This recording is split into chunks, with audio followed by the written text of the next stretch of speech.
I am Dr. Sumal Nandasena, specialist in public health and community medicine attached to the Ministry of Health Sri Lanka. I have done a lot of research in air pollution and public health. Bad air quality affects everybody in the world, but in the South Asian countries, we have dual burdens because we are exposed to indoor air pollution as well as outdoor air pollution.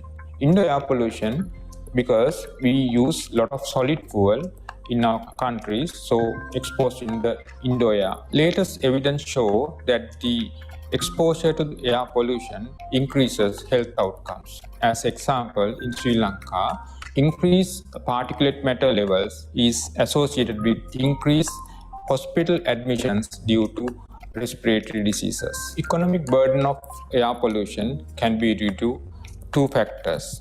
One is the treating of the patients that we have to spend money. On the other hand, there is a loss of productivity. According to the estimates, it shows that 1800 disability adjusted life years for 100,000 population can be attributed due to air pollution. That shows the burden of the air pollution for the country. There can be many actions we can reduce the exposure to the air pollution. At individual basis, one of the most important things is that you can reduce the exposure to the and inhalation of the air pollutions to your respiratory system. For that, I recommend you to wear masks whenever you go through the polluted urban cities.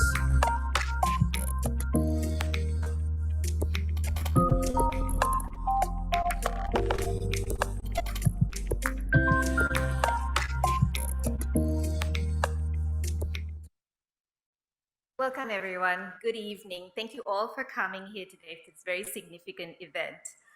We have a great audience here today in person and online with many interested policymakers and researchers in attendance. We'd like to extend a welcome to the following dignitaries.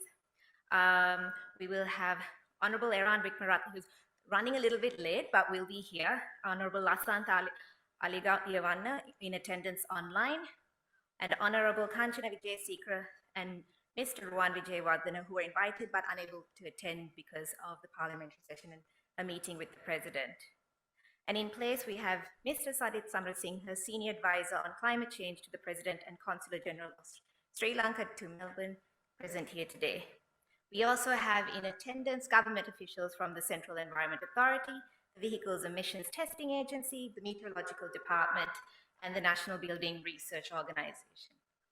So let me begin saying, so why should we care about air quality? So like the canary in the coal mine, it acts as a good proxy for an indicator on public health and economic outcomes. So when you overlay it with climate change, it just makes matters obviously worse. Burning fossil fuels, there was a study that was done in 2018, which estimated it's costing the globe around 8 billion a day. So it does pay attention to air quality. And of course, COVID presented us with probably the greatest experiment. So we saw blue skies in cities that hadn't for decades, and it gave the world a glimpse of what air quality should be looking like. So how was this collaboration formed? So this collaboration has been many years in the making, and it all started with a simple question raised by Nishan to me one day. And he said, Ashani, what is the air quality like? This was, I think, in February 2017, and I couldn't actually respond. So I don't know. And then, of course, 6 years later, here we are today.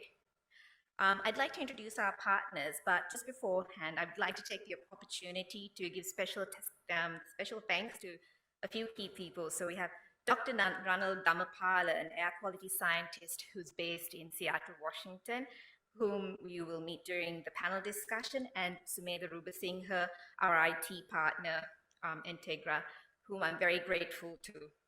This started as a Verité in-house project, so it meant I drawn a lot of goodwill from Ranil and Sumedha over the years.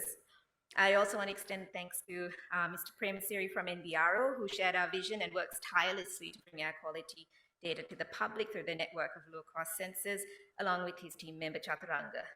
Thanks also to our funding partners, Mitsubishi and Canada Fund, who saw the potential and the far-reaching impact this project could have. And of course, to our dedicated team at Verité, special thanks goes out to Nuwantika and our front-end designer, Audley, who brought the platform to life. So it really did take a village to bring us here together today. So I'd first like to start with inviting Nishan, our Executive Director for Verité, to share a few words.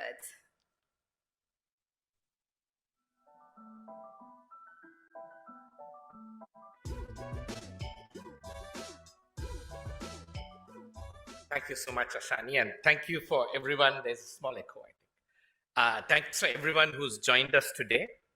Online as well, I know we have a lot of people. And I must say, we are so pleased to be at this point. As Ashani said, all this started 17 years ago because Verité loves having data. We analyze data and we try to make sense of what the country should do, where things should go, what should happen in policy. And of course, I wondered, where is this air quality data? Because things go up and down. Donors come, they fund sensors, monitors, measure air quality, and then the project ends and it goes away. And you know, when I was young, we had more air quality data than we had today at a time. And Ranil Dhammapala, who joined us today, was one of the pioneers in Sri Lanka, working in government at that time to maintain air quality sensors and data for Colombo and other parts as well. Today, Ranil is part of perhaps the most elite team in the United States that is actually monitoring and managing air quality. And so what we did was Ashani and us at that time decided that we've got to crack this problem. And how do we also create a sustainable initiative, not one that's a flash in the pan, comes and goes, but where we can create a mechanism by which we can mainstream the measurement, the value and the analysis and policy making on the basis of air quality. So of course, Ashani went off after that conversation and said, hey, will you give me money to buy some low-cost sensors? Imported them from India. I think, you know, eventually got some help from the United States government to buy more sensors, started analyzing the data in the US government sensor, and slowly others joined us along the way. And the vision was born that we could do really something. And this is one of the three things I want to say about today's initiative. That the first part of that vision, which we are seeing today, is that it could be something path-breaking for Sri Lanka. That it could be something that connects all the sensors, doesn't have to belong to one person, whoever owns a sensor in the country, whether it's a government, whether it's an embassy, whether it's a private institution, can research, a university can connect into this system and make the air quality data that they gather available not only in real time for everybody to make individual decisions about whether they wear a mask if they're asthmatic or pregnant, whether they go for their exercises, but also for researchers then who can gather that data and start making sense of it for Sri Lanka. So what's path-breaking about this is that, you know, the groundwork has been done. All the pipelines have been built. It's like building either a water infrastructure or a telephone or electricity infrastructure. That part is the hardest part, but the least visible part because it's all underground. And I must say that ENTGRA, who's here with us today, Sumedha, who leads ENTGRA, has been a hugely important part of that effort, building the technological pipelines so that you can actually take what's inside an air quality monitor and connect it, transmit it, so the transmission lines, and plug it in to an end user. And that's a lot tougher than you might think, and it was hugely important. So building this infrastructure for the country and making a commitment that we will make this data free for everybody, I think is hugely path-breaking for the country. Because lots of other initiatives have been more limited, proprietary, not accessible to the public, and limited to research projects, and this has changed that. The second is the tremendous collaboration and the testimony for the power of collaboration that we have seen in this. This is the first really multi-party collaboration, bringing together, I would say, think tanks, Sri Lankan government, institutions of government, and especially the technical lead, NBRO, global private sector like Mitsubishi, international development organizations like Canada Fund, Sri Lankan IT firms like ENTGRA, and scientists both in Sri Lanka and in the diaspora, the Sri Lankan diaspora. So it's connected all of them together with sense of passion and purpose. And I think that is the second thing I'm celebrating today. The third, we are celebrating in a way preemptively the future potential of this site. We are starting off with a beta version that look quite rough and ready to you because a lot more work has to go in. But not only does work have to go in the end user module that you'll see up there, but work has to go into growing this network that we've just started, helping government build regulatory grade monitors and expand the network by a few more, maybe creating mobile monitors that can go and locate themselves in different places and create the kind of benchmarks that you need for calibration. If you read we have put out an insight today, is it safe to breathe in Sri Lanka, the case for data that's in your pile. If you read that, you will understand more about this future potential for expanding the network. But it's not only that, it's the potential for also using the data to make decisions for government, for policy, for the future. Most countries act to manage or overcome the problems of air quality after it's too late. When it gets so bad that people are suffering enormously, this is a proactive measure to start getting early warning, start getting analysis early, and for government to be able to make decisions early. And it's not only air quality as it is now that we can understand as this goes forward. We have the ability, and you'll see that in a paper that Ashwin will come up with, and he'll talk about what we are doing in research, to start forecasting air quality. Of course, we need the help of the Met Department. We need to plug in not only air quality data, but weather data, and start combining the two to start understanding how air quality is impacted in Sri Lanka and the future of forecasting, understanding, and managing air quality in a way that reduces the consequences on health and saves lives.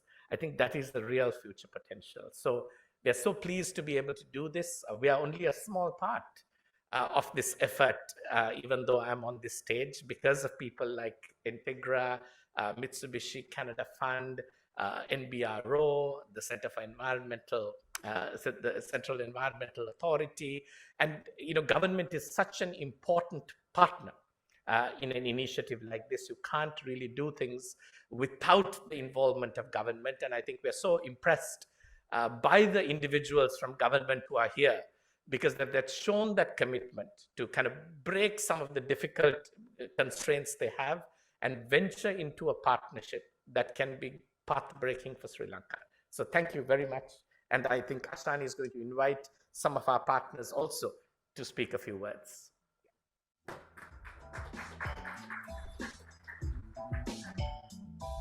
I would now like to invite Mr. Kenichi Umihara, the country representative and general manager of Mitsubishi Corporation, Sri Lanka, to the stage.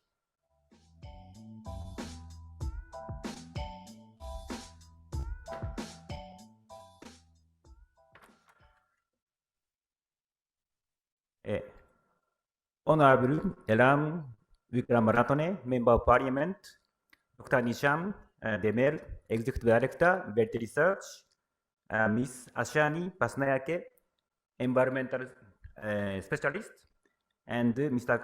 Kotaro Katsuki, Minister, Deputy Head of Mission, Embassy of Japan, Ms. Valerie Olet, Canada Fund for Local Initiative, and High Commission of Canada, Mr. Sarat Premashiri, Director, National Building Research Organization, Mr. Sumeda Lubashinhe, Founder and CEO of ENTGRA. Distinguished guests, I wish you all a good evening. My name is Kenichi Umehara, General Manager of Mitsubishi Corporation, Colombo branch. It is a great honor for me to be present here today to grace this symbolic occasion of the launch of Air Quality Platform by Verité Research. I would like to extend my sincere appreciation for Verité Research for initiating this impressive idea and inviting our company to participate in this very important project. We have been very much aware of the reputation of the Verité Research and Dr. Nishan. We always learn a lot from them, deep knowledge, insight, analysis for quite wide area, such as macroeconomy, politics, geopolitics, and quite huge agendas. We are very much impressed so much when we heard this idea of the equality by Verité Research. Our company, Mitsubishi Corporation, is one of the leading companies in Japan, and our business investment and business operation are covering almost all the industries in more than 90 countries.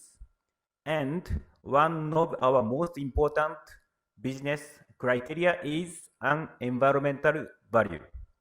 That is why we have decided to also contribute for the project of the air quality.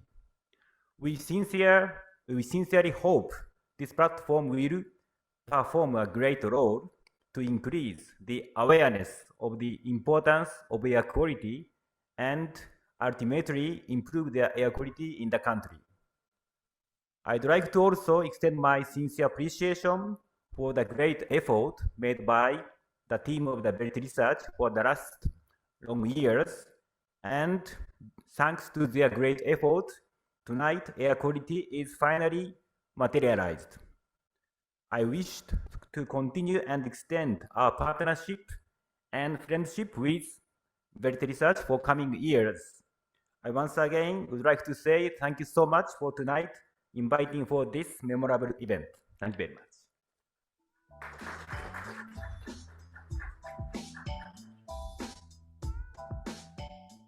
Thank you, Mr. Umehara. I would now like to invite Mr. Sarath Premasiri, Director of Environmental Studies and Services Division of the NBRO, to give a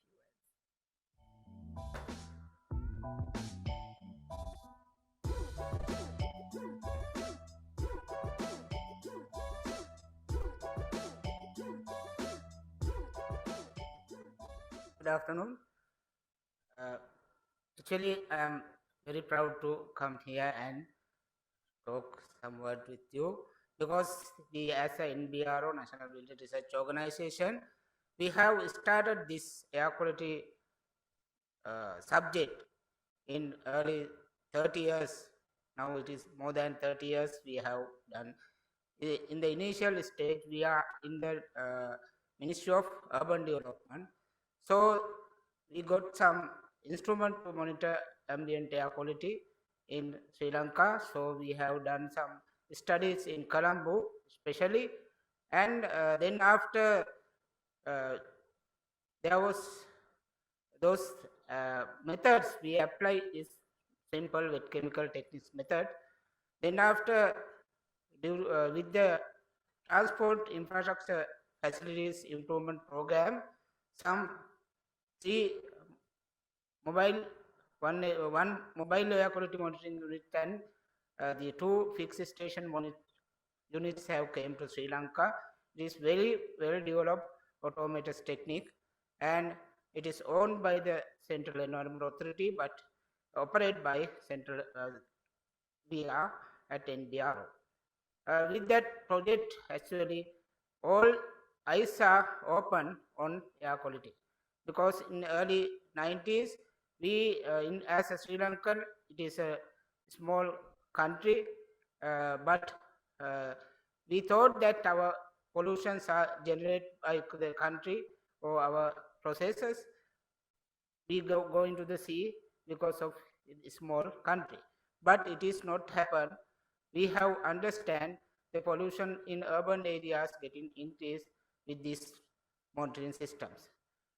Once the monitoring, the program is going about 10 years, then after we are trying to monitor the other cities as well by using wet chemical techniques again, small low-cost technique using passive sample. We studied 10 urban areas. Then after we thought that those data actually coming from those studies are not on real-time data. So we have seen that in world has developed this real-time monitoring networks. We have gone for the real-time monitoring. Actually, we have bring some instrument from the market, but we got some problems with that because we cannot calibrate it or we cannot repair it or like that. There are a lot of problems. We have to spend and give money to the dollars to the other countries. Therefore, we have got some help from the Dr. Ajit Kadwara. He is in America. He teach us how to prepare this small on-time monitoring unit. Now we are proud to say we have now developed it very well. We have made about more than 50 units, and we have installed more than 20 in each district centers in Sri Lanka, which we give this network today we are offering. So with this, I am wishing to this program. This program should be sustainable because the most of problems we are coming with the financial situations. We are coming to the sustainable development of these systems. Therefore, I think this system with the government, we are now linking with the private sector involvement to this one, we can maintain the sustainable program. Thank you very much.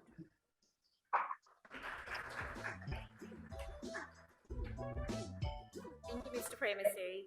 I'd like to call Ms. Valerie Vidette, the Second Secretary of the Canadian High Commission, to say a few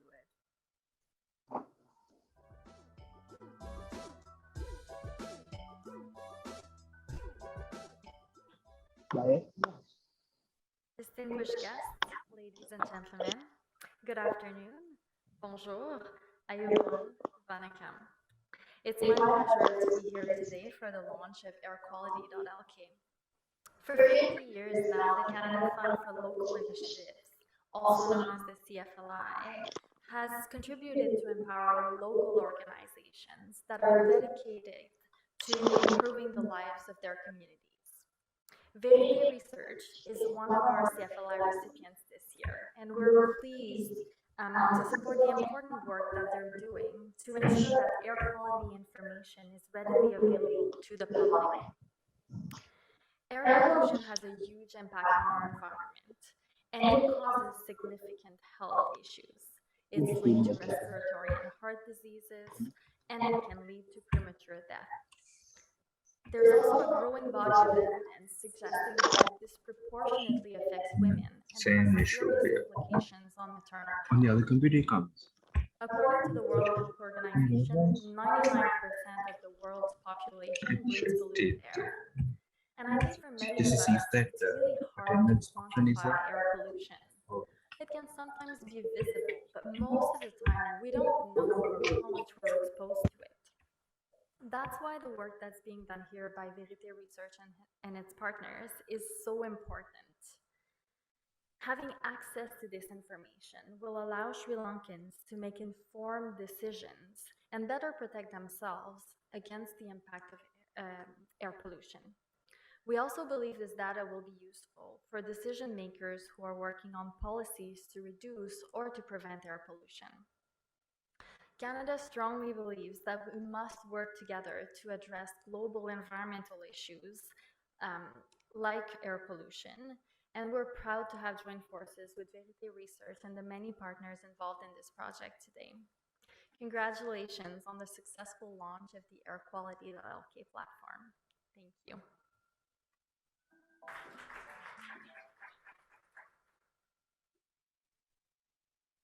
Thank you, Ms. Ulette. And finally, we have Mr. Sumedha Rubasinghe, founder of ENTGRA.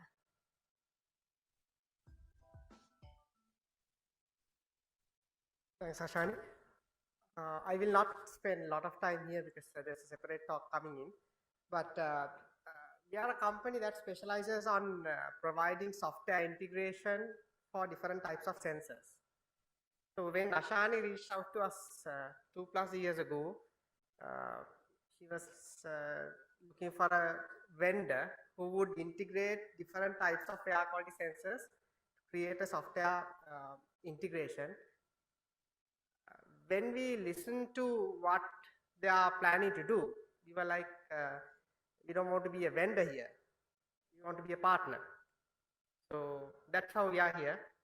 And thanks to all the donors, I think Verité, NBRO, and we have done something significant. Like Nishan said, we have built the platform, we have built the foundation for everybody to build on top of it. Thank you.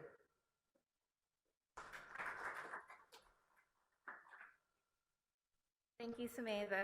And now we will move to actually launch the platform. So we'll begin by playing a short curtain raiser video. දැන් වාචින්තන වෙන දෙයක් නෑ දැන් මුළු රටම විනාශයට පත් වෙලා තියෙන්නේ. දැන් ගෙවල් දොරවලට කන්න බොන්නවක්වත් නෑ හරියට. දැන් වාහන වලට දඩ ගහලා තියෙනවා 10 ගණන්. පාරවල් වල වාහන දාලා තමයි යන්න වෙන්නේ මාත්. වායු දූෂණය වෙලා ඉවරයිනේ රටම දැන්. අවුරුදු 50කින් 60කින් නම් මේක ලොකු විනාශයක් වෙයි. රන් සීට් එකේ ඉඳන් වතුර බෝතලේ දක්වා ප්ලාස්ටික් රෝප්පේ වටකරේට උදාහරණයකට ඒකට ක්‍රම විදියක් නැති. මෝටර රථ වාහන වලින් පිට වෙන මොනොක්සයිඩ් වායුව. උත්තරාට අපිට පුළුවන් බැටරි වලින් දුවනේවා සූර්ය තාප වලින් දුවන යාන වාහන පාවිච්චි කරන්න ගෙන්නන්න ලංකාවට ගෙනල්ලා ඒවා පරිභෝජනය කරනවා නම් මේ පරිසරයට කරන හානියත් අඩුයි. So the less people, better air quality. Up in the mountains, best place for air quality. I personally think waking up in the morning at like 4 or 5. I mean, I think that's when you get the best air quality because like I go for runs and I feel like the air is crystal. I don't know if that's me. ගොඩක් factories තියෙන පැතිවල තව ටවුන්ස් වල වගේ ගොඩක් වාහන තියෙන පැතිවල මම හිතන්නේ වායු දූෂණය වැඩි ගොඩක් ප්‍රශ්න වැඩි. හැබැයි අනික පැතිවල මම හිතන්නේ එහෙම ලොකු ප්‍රශ්නයක් ඇති කියලා මම දන්න විදිහට නම්.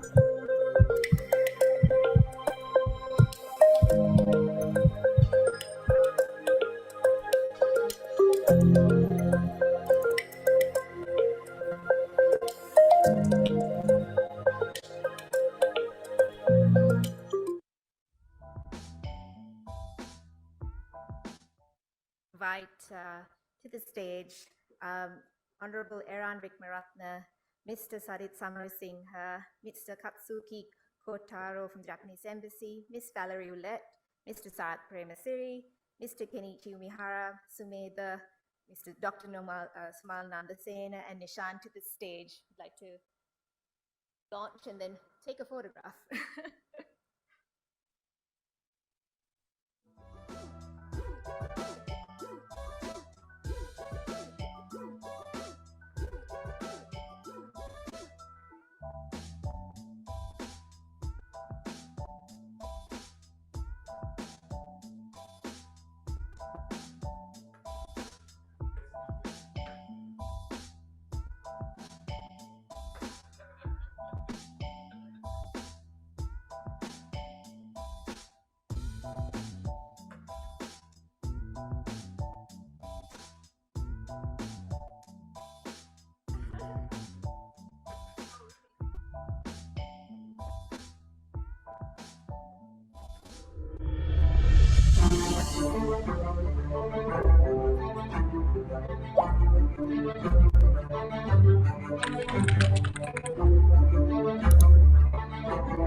Thank you, everybody.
you, everyone.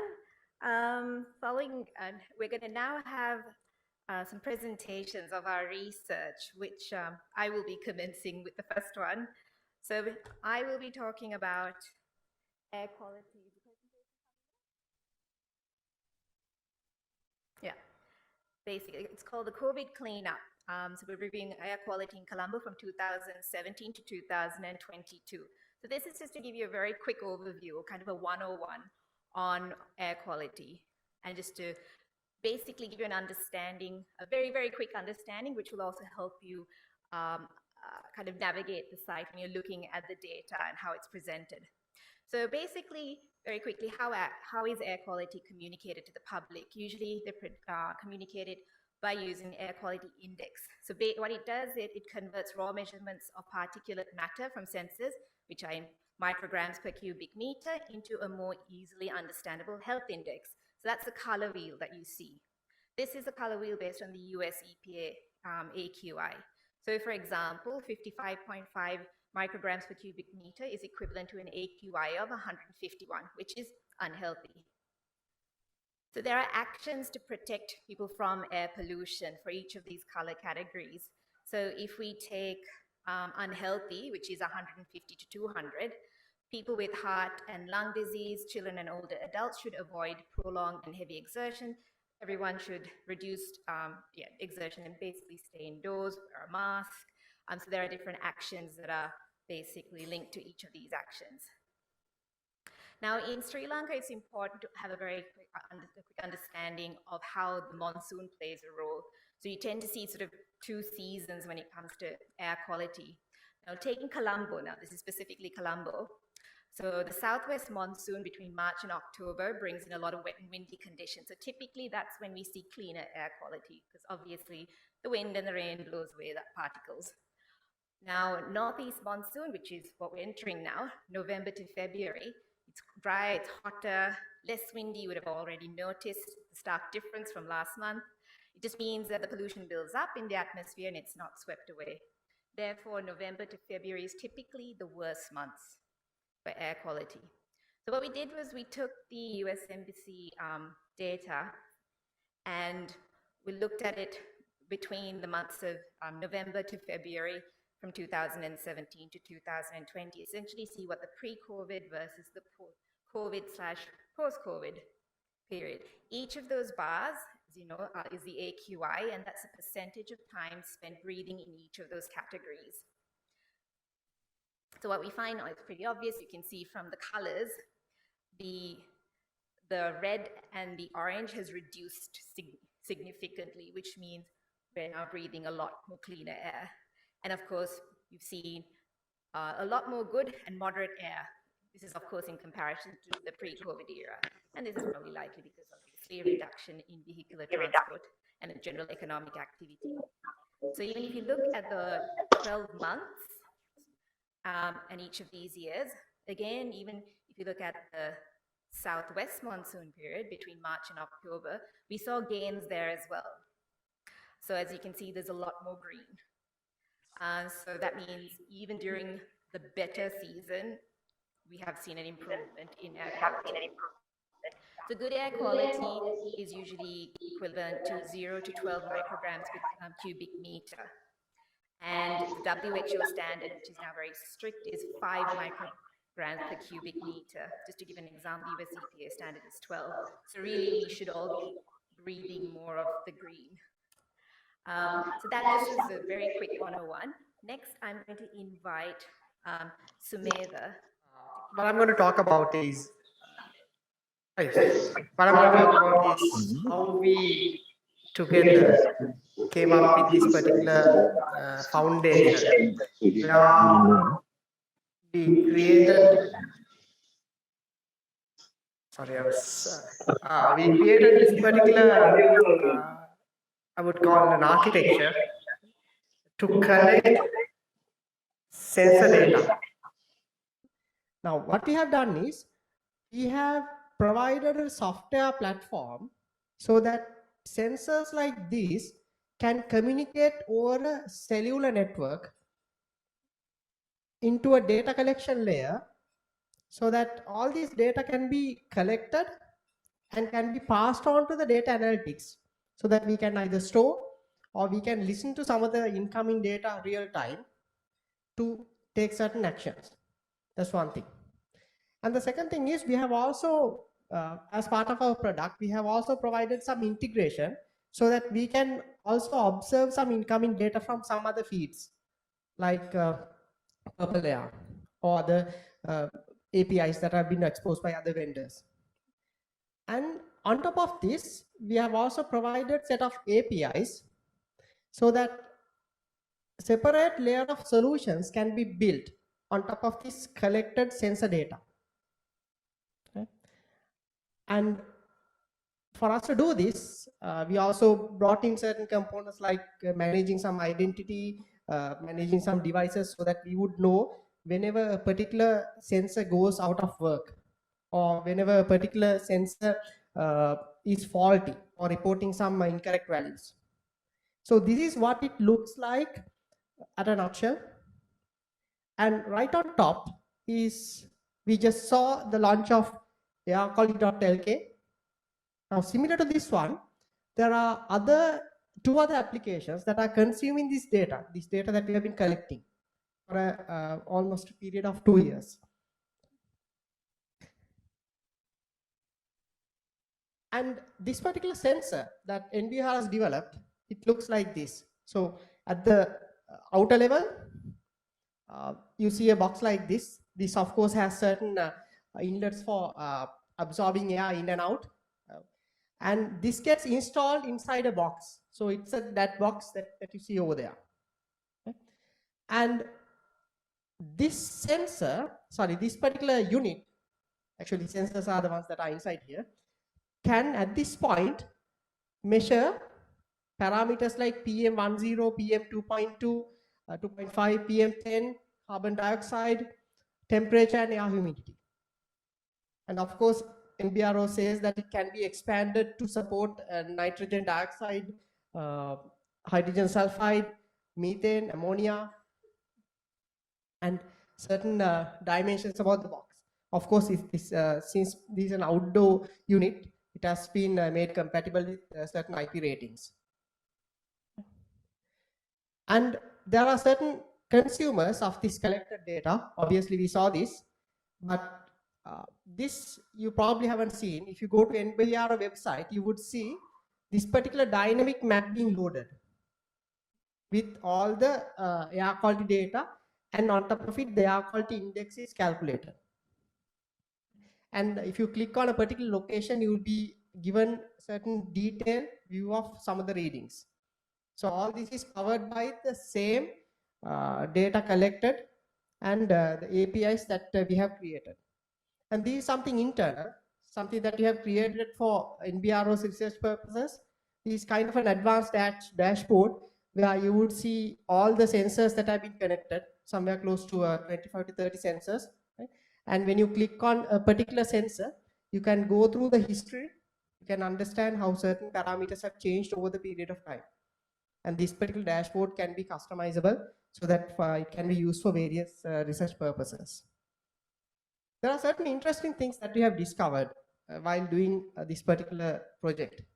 Now, we of course come from a software background. We are like, we just work with any type of sensor. We just integrate and build the software stack. Right? Whereas when it comes to this world, there's a huge difference between high-end sensors versus low quality sensors when it comes to microclimatic data collection.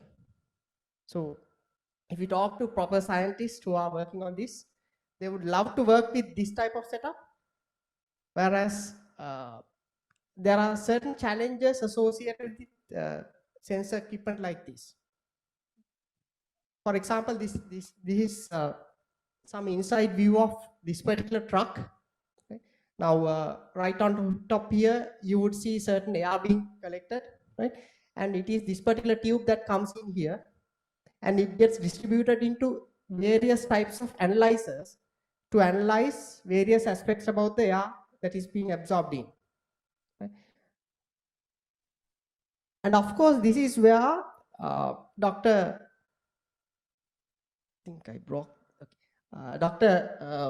Ranil Damapala came into the picture to help us out, because he gave us a calculation, an algorithm on how to obtain air quality index from low-cost sensors using PM 2.5 mass concentration.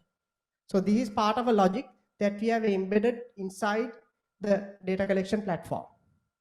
And of course, there were certain challenges. These, like all of you have got to know, these are private-public partnership. So there are challenges that we have faced in terms of IT infrastructure, like some skill gaps. Right? And of course, when you talk about some of these sensors are powered by powered in certain way, so that if the power goes off, we tend to lose some of the data that have been collected. So things like battery backup, having some local storage until the power completely dies off, are kind of things that are not there, that needs to be improved.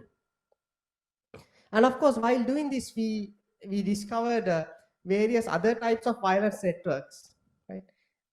Which we would love to implement if all the donors are willing to support us. The underground sensors that you can place in underground, so that you can now monitor things like the water level, different pH levels, etc. Right? And underwater sensors, where you deploy a bunch of sensors, and all those sensors get connected to a buoy, and it communicates data. And certain terrestrial deployments, where like for certain specific actions you deploy a bunch of sensors, you deal with it, and then you just get rid of it.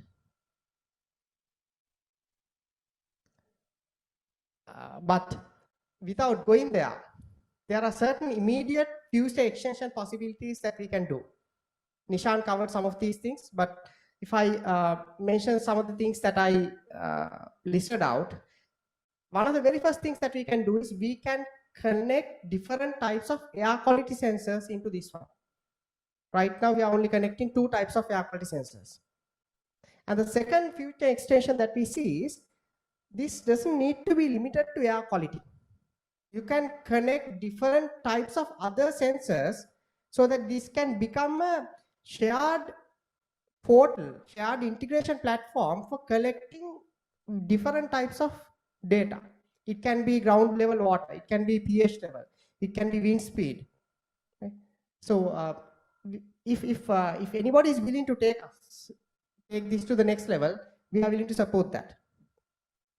And of course, this can be shared between different research institutes, so that they can connect their own sensors.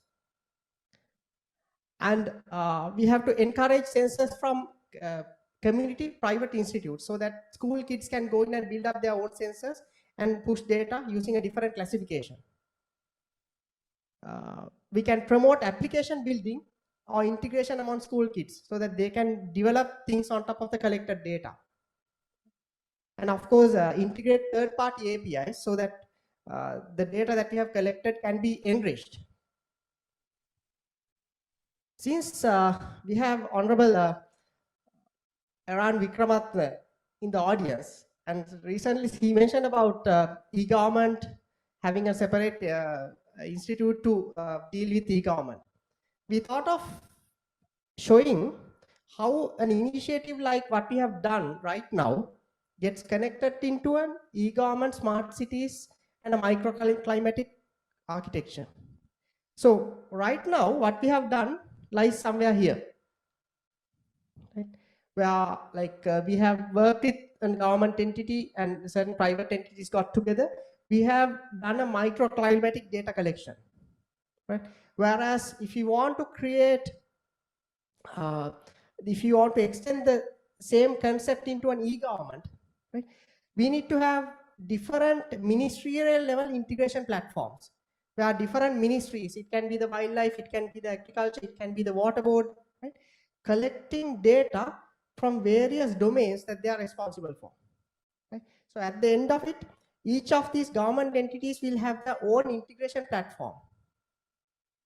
And these individual integration platforms can be connected to a broader e-government integration platform, so that on top of it, there's an e-government API connected layer, on top of which citizens can develop applications, or private or government institutes can come in and develop applications for citizens. And of course, there are certain important things that needs to be available, like the citizen identity platform, which is currently being developed as far as I understand. And if anybody is interested in getting us to do things like this, right? We thought we'll list out some of the work that we have done here in Sri Lanka. We are not very much focused on the Sri Lankan market, but we started as part of a company called WSO2. Right? We used to be the IoT and device integration platform, moved on into a separate company back in 2018. And some of the most significant work that we have done here in Sri Lanka is we are helping a certain energy distributor to create a smart grid so that metering can happen using some of the remotely deployed meters. And of course, we work on like obtaining machine utilization data from various types of equipment, similar to the air quality sensors that we have done here, and certain work on energy monitoring. Okay, thank you very much. This is a quick summary of what we have done here. I guess we have to answer the questions later on, right?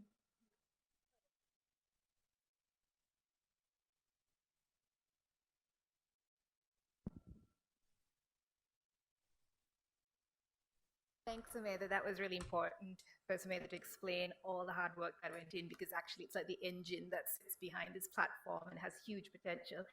So next up, I'd like to invite Ashwin Pereira, who's a senior research analyst at Verité Research, and his title of his presentation is Health Risk of Bad Air Quality, Quantifying the Health Impacts of PM 2.5.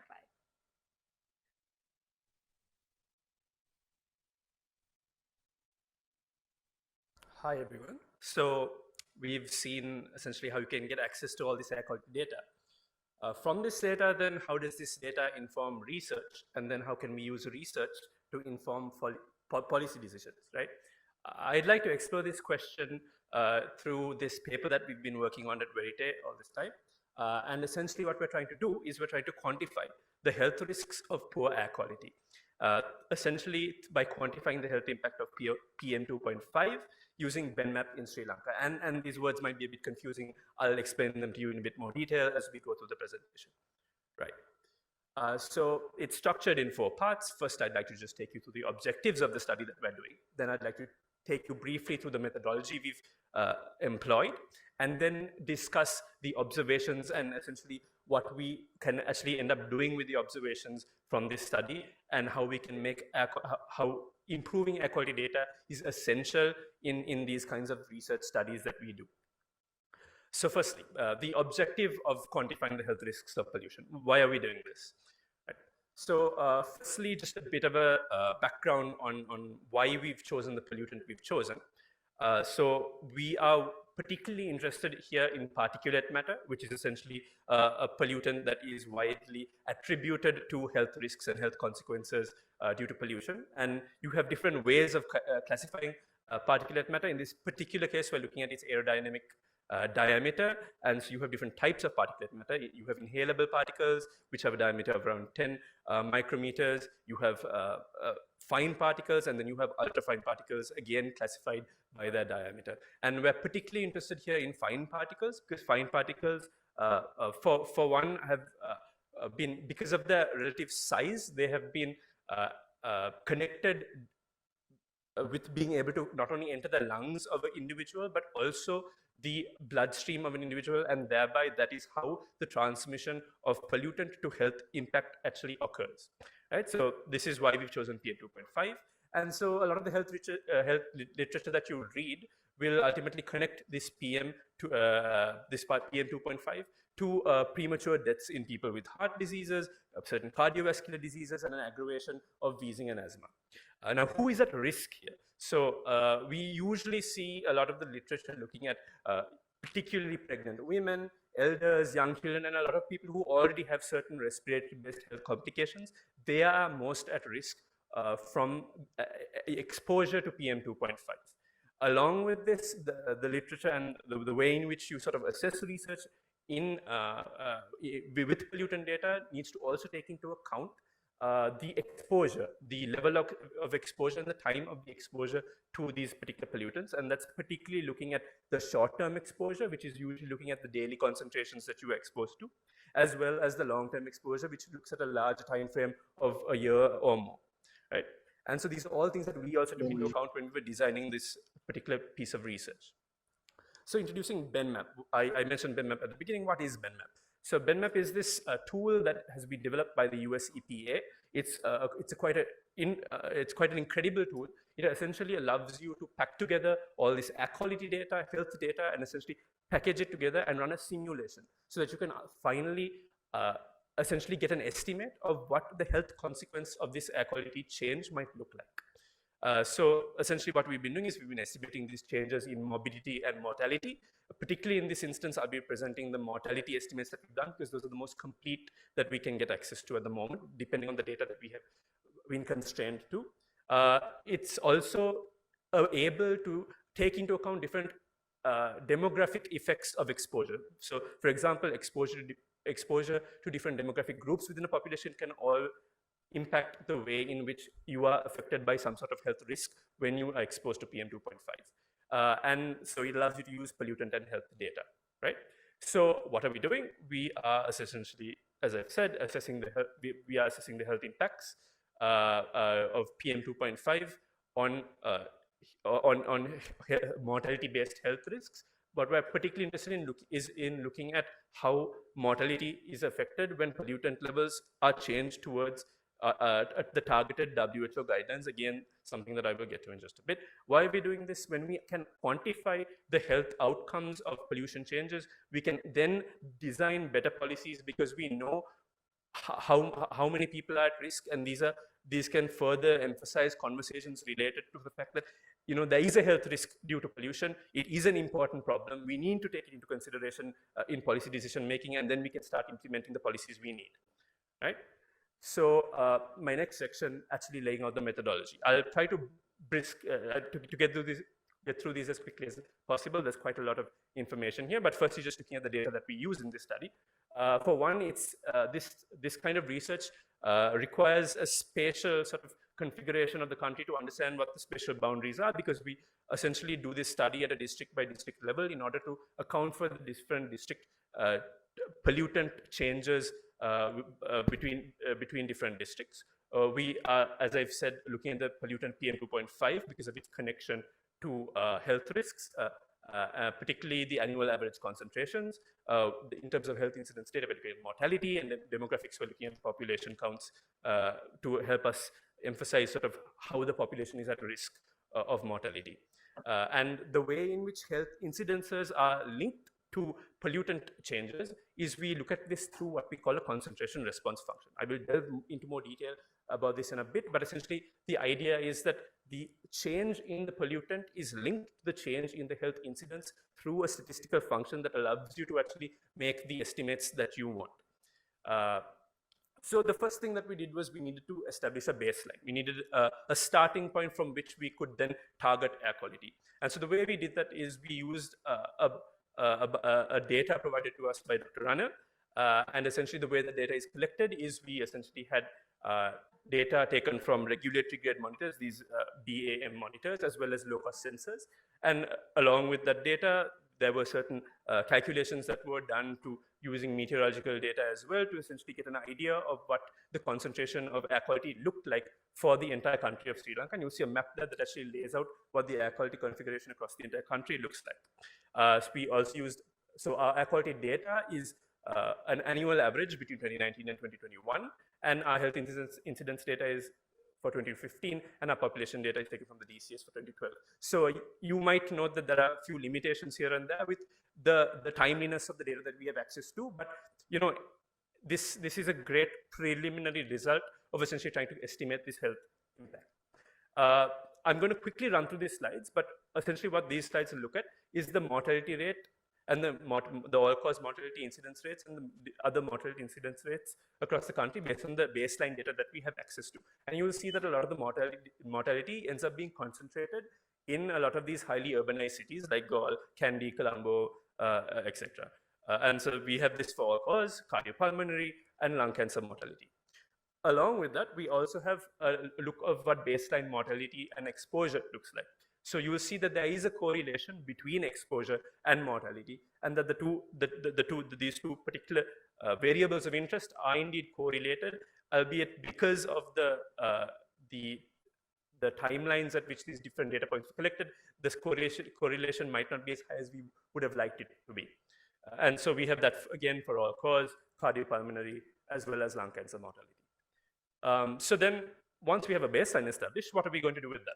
So what we are interested in now is if we were to control these air quality concentrations to WHO standard levels. And so the WHO has essentially set aside an annual average concentration standard for which they think essentially if we controlled air quality to those levels, people are at generally less risk of health consequences. So if we were to control air quality to these particular guideline levels, what would be the intended change in health consequences? And that's essentially what we're getting at here. So the way we do that is through these concentration response functions.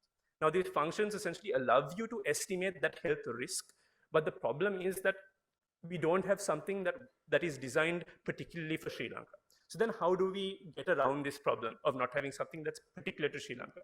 What we've done is we've used a bunch of different concentration response functions from different papers. Essentially, what we noticed by doing an extensive study of the literature was that it is particularly, there's a major difference between these functions was that essentially American sort of concentration response functions as well as sort of East Asian concentration response functions had the largest diversion of an impact of a pollution change on a health risk.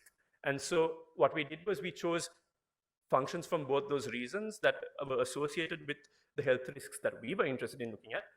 And we then use those to get essentially a confidence interval on what essentially a boundary, a range of values within which we think the actual estimated health effect might range between. And so then what are these estimates, right? So this is very briefly what those estimates, we estimated these effects on a district level, and this is what those estimates look like on a district level. But going into sort of what is more noteworthy and what people will end up talking about, we have the national estimates when we actually sum these up in total, right?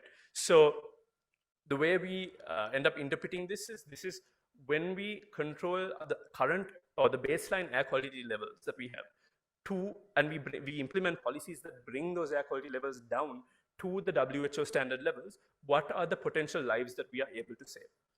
So we have an estimate for all-cause mortality. So all these three types of mortality are linked to changes in PM2.5 and pollutant levels.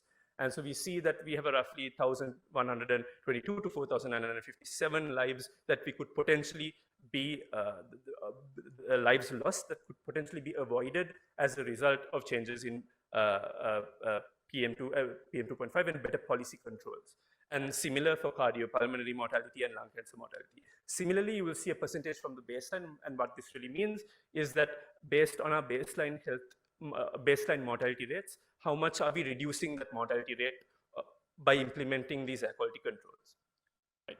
So, and this is essentially laying out what that interpretation, essentially what I just said, but that interpretation essentially means you're looking at avoidable deaths. So what are the limitations of these kinds of studies?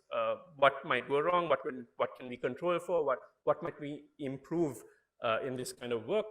For one, as I've mentioned previously, there is a misalignment of the data sets here and there. It doesn't cause too much of an issue, but ideally, we'd like to collect better and more timely data over time so that we can get better results and more accurate estimates.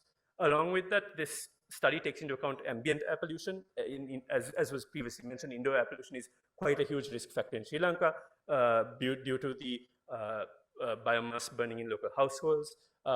We also don't have access to local CR functions. Again, that's a plethora of research that can be done in Sri Lanka just to develop those research functions that would just help so much with being able to do these kinds of quantifications.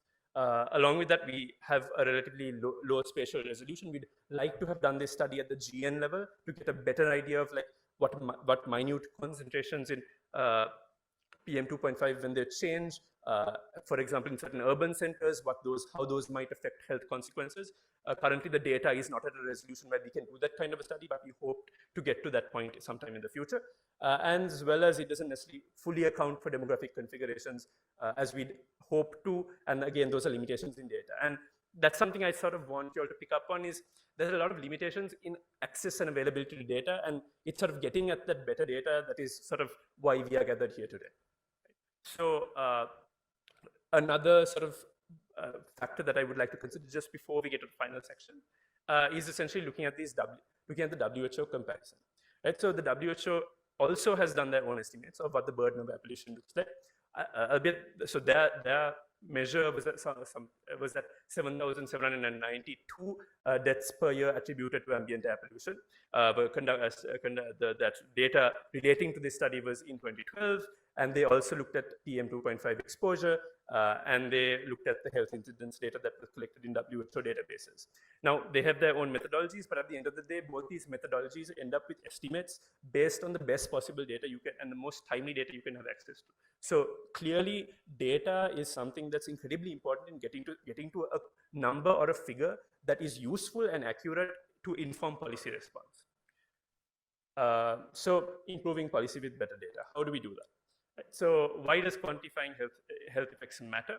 So firstly, it allows you to highlight that health, as I said, health consequences are an actual possibility. So what are these health consequences if you do not take air quality policy or air quality control policy seriously?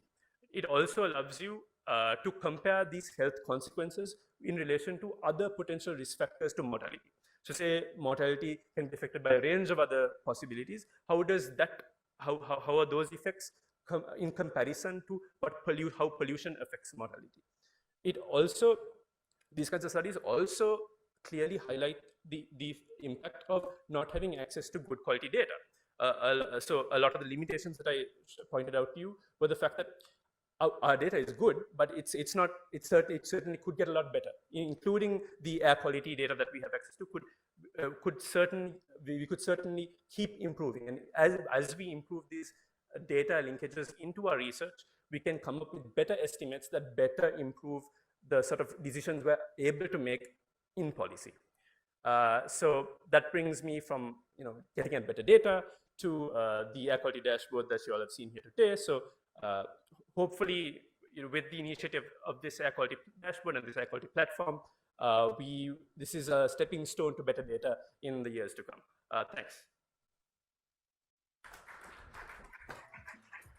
Thank you, Ashwin. That was an incredibly important piece of research because, as you would have seen when I gave the presentation, what was very surprising when we first looked at the data was the amount of time we spent breathing unhealthy air quality in Colombo. A lot of the time people think, Colombo is not a problem, it's by the sea, can't be an issue, but really we were spending prior to COVID, about 60% of the time in the orange and red categories, which is incredibly bad for your health, and even prolonged exposure at lower concentrations, even in the yellow moderate category isn't good. So we're very excited to have got this far, and we hope that, as Ashwin said, better data so that we can then work towards helping to improve the public's health. So now we're going to take a 5-minute break. You can help yourselves to some tea or coffee, and then we will finish the event with a panel discussion. Thank you.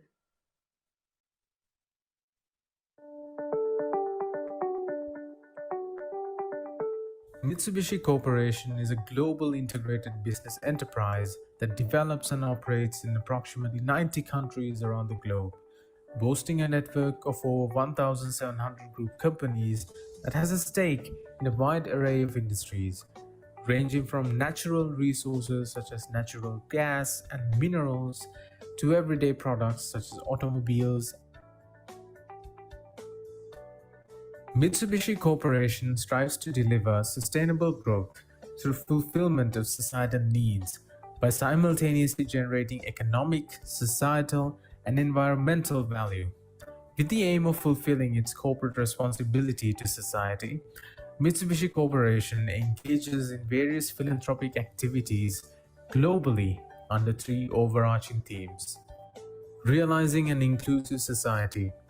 Mitsubishi Corporation aims to help realize a society where everyone can play an active role through activities which contribute towards a world where there is respect and coexistence regardless of background, physical condition, or way of life.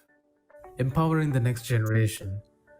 The purpose is to support research and capacity development in order to contribute to the growth and self-reliance of the next generation who will be responsible for tomorrow's society. Conserving the environment. Mitsubishi Corporation is committed to environmental conservation efforts as it is essential to take action in conserving the irreplaceable Mother Earth for future generations and to realize a prosperous society where people live in harmony with nature. Many initiatives have been conducted by Mitsubishi Corporation to realize this goal in recent years, including the restoration of 20,000 hectares of mangroves in Sri Lanka's coastal line. To further extend its commitment, Mitsubishi Corporation partnered with Rotract in RID 3220 to fund Project Estuary, one of the largest initiatives in Rotract history.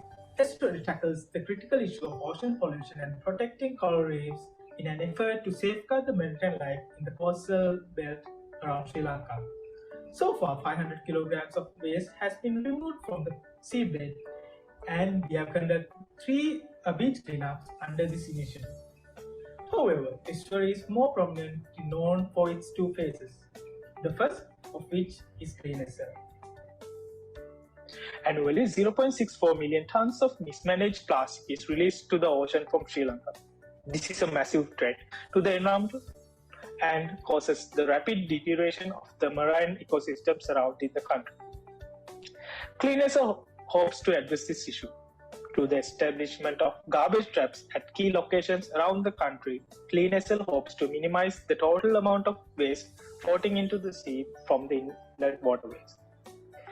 2 such garbage traps were installed in the canals of Palingam area, which effectively stopped more than 2,000 kilograms of waste going to the ocean. The canal waste were also cleaned using excavators in order to ensure the garbage traps installed in these waterways continue to function adequately. Bi-weekly inspections are carried out. However, this isn't enough to address this issue in a long term. 10 visits were conducted by the host clubs for the community outreach in this area to identify the root cause for the pollution of these waterways. Through the scientific partnership of Mitsubishi Corporation, it is the objective of Clean SL to provide sustainable solution to these communities in disposing the garbage collected from households. But of course, this isn't the only phase done under Estuary, which has a significant impact on the ocean. Project Susan. In aim of coloring the sea, Rotract was released in a model back in 2008 with the idea from the general member have started to protect and beautify the coastal environment in Sri Lanka. Starting from the Jungle Beach in Unawara and moving forward in 2021 with the partnerships like Marine Environment Protection Authority as well as Mitsubishi Corporation, we have planned 2 different stages in coastline of Mother. First one in Minister and second one is Marigold. These 2 sub-phases of Susan has created impact on coastal environment as well as coastal communities who are really relying on these environments. What is Susanthale? Susanthale are a type of algae that live inside the polyp of the corals, which provide all the nutrients to the corals and give them their unique colors. Much like the namesake, this initiative seeks to reinvigorate the marine environment of the coastline of Mother as well as communities surrounding it. By depositing special concrete structures to the seafloor, coral reefs could be successfully grown artificially. 3 awareness sessions have been conducted so far in relation to this initiative. With the conclusion of the second place in Bandaragama, 40 concrete structures were deposited in the seafloor of the coastline of Mother. Covering an area approximately 0.5 square millimeters, this initiative will facilitate the growth of 120 baby corals that would be instrumental in conservation of marine environment of that region. With the continued partnership with Mitsubishi Corporation, this initiative will be continued for the years to come, and its success will stand as a testament to the efforts, time, resource, and expertise that have been contributed to this initiative by all the detractors, volunteers, and all the other government and non-governmental organizations.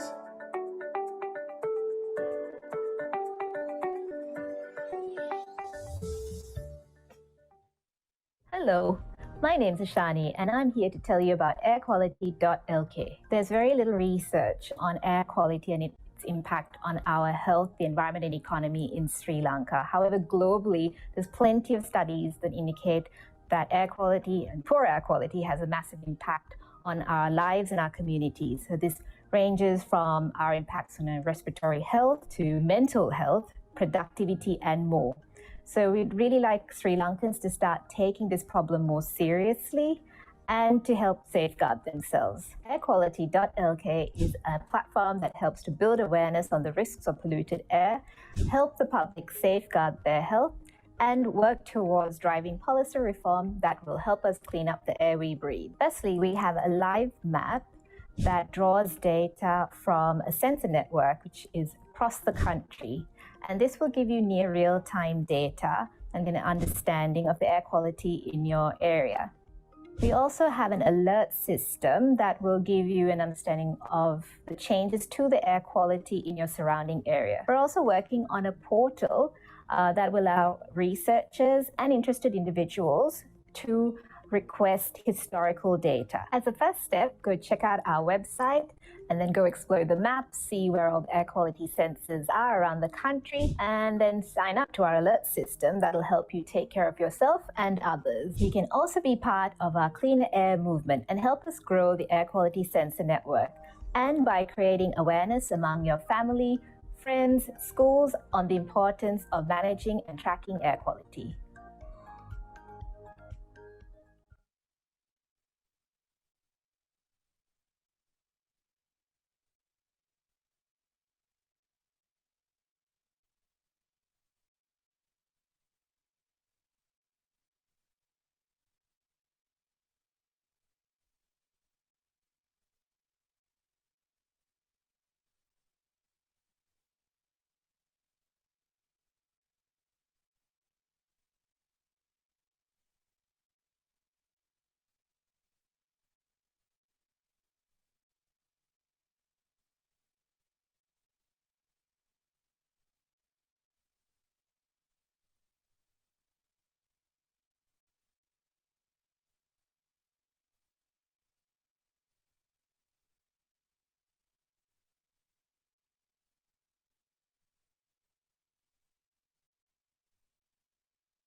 Hello, my name is Shani and I'm here to tell you about AirQuality.LK. There's very little research on air quality and its impact on our health, the environment and economy in Sri Lanka. However, globally, there's plenty of studies that indicate that air quality and poor air quality has a massive impact on our lives and our communities. So this ranges from our impacts on our respiratory health to mental health, productivity and more.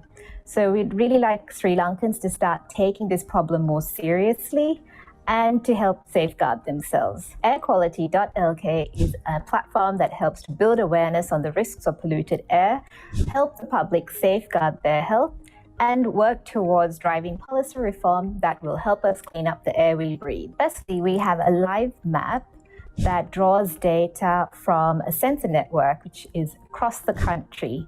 And this will give you near real-time data and get an understanding of the air quality in your area. We also have an alert system that will give you an understanding of the changes to the air quality in your surrounding area. We're also working on a portal that will allow researchers and interested individuals to request historical data. As a first step, go check out our website and then go explore the map, see where all the air quality sensors are around the country, and then sign up to our alert system that'll help you take care of yourself and others. You can also be part of our cleaner air movement and help us grow the air quality sensor network, and by creating awareness among your family, friends, schools on the importance of managing and tracking air quality.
Recording. Just bring your plates over and come back to your table. And you just want to start a short panel discussion. It won't be very long. Questions from Western one. So we'll just make sure you get your drinks, tea, and food and come back to your table. Once he's introduced, we just spotlight both and keep, no? And unmute it, zoom it in. Yeah.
Thanks, everybody. Right, you can hear me? So we're just going to have a quick panel discussion now. What we'll start off with, because I think we're all now very familiar with everyone else seated here, would like to introduce Dr. Ranil Dhammapala, who is a senior meteorologist at the South Coast Air Quality Management District in Southern California and an air quality fellow for the US Embassy in Colombo. His work involves air pollution modeling, data analysis, forecasting, and forecasting. He has over 25 years of technical experience in the field of air quality and holds a doctorate in atmospheric science from Washington State University in the US. And he's joining us online via Zoom. He was the other person I mentioned who I have impinged on a lot of goodwill over the years. So thank you, Ranil, for joining us. I know it's incredibly early in the morning for you. You're looking incredibly It's fresh. all the way in Los Angeles, so it's 13 and a half hours right now. I'd also like to just give a little bit of a background on Mr. Saad Premisary as well, who's here. As we know, he's a director at the National Building Research Organization. He received his BSc degree in chemistry and his MPhil in chemical science from the University of Peradeniya. He also holds a postgraduate diploma in environment management from the University of Moratuwa. And so his interests lie in environmental management, air quality, and noise pollution control management. And finally, as we know, Dr. Sumal Nandasena is a specialist in public health and community medicine at the Ministry of Health in Sri Lanka. He holds a Bachelor of Medicine and Surgery, MBBS, from the University of Kelaniya, a Master of Medicine from the University of Colombo, and a Doctor of Medicine in Community Medicine from the University of Colombo. He also has a postgraduate diploma in applied sociology from Colombo University. He has over 15 years of public health experience in primary healthcare reorganization, program evaluation, public health research with a special focus on respiratory disease, nutrition, and air pollution. So I think I would like to pose my first Just to say before Ashani starts, all those who are joining us virtually, you can pose questions on the chat and somehow they will find their way to Ashani and me so we can put it to the panelists. And those who are here, you can just raise your hand or just point and somebody will bring a mic to you. And I just want persons, Navid, will you identify, and Adrian, who are with the camera, will make sure that you get a mic and you can just ask the question off the floor. If you want to write it and pass it up, that's fine too. You have files, you have papers, you can write out your question and then pass it to one of the ushers. They'll bring it up. So numerous ways to ask questions. Please jump in and get ready. While you warm up with your questions, maybe Ashani can kick us off by, Yes. So I think I'm going to ask Mr. Premisary my first question. So Mr. Premisary, there's been questions from, I think, also people in the audience about the source points of pollution in Colombo. Like, how do you measure source point? Like, for example, a lot of people are asking, how is it that we know that perhaps around 60% of our air pollution comes from vehicular emissions and 25% from the power plants that surround Colombo? So I recall those were sort of statistics that you had shared with us. So Mr. Premisary, would you be able to maybe elaborate a little bit more? Okay.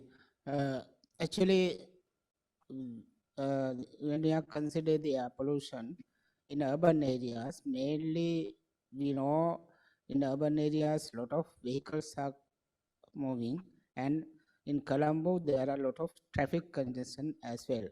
As an example, now the studies have shown that now in the Colombo only about average vehicle speed is 7 kilometers per hour. That is the normal average vehicle speed, like that. That is due to the traffic conditions. So also we have the monitoring station operate in 1997 to 2003 or 2005, and it explained very well the traffic condition is completely related with the daily air pollution levels. As an example, in morning our traffic condition is very high, and the air pollution levels also high. And in the afternoon there are a lot of the vehicle is only from the school traffic, and it is some kind of reduced than the morning one. And again the evening there we have some peak.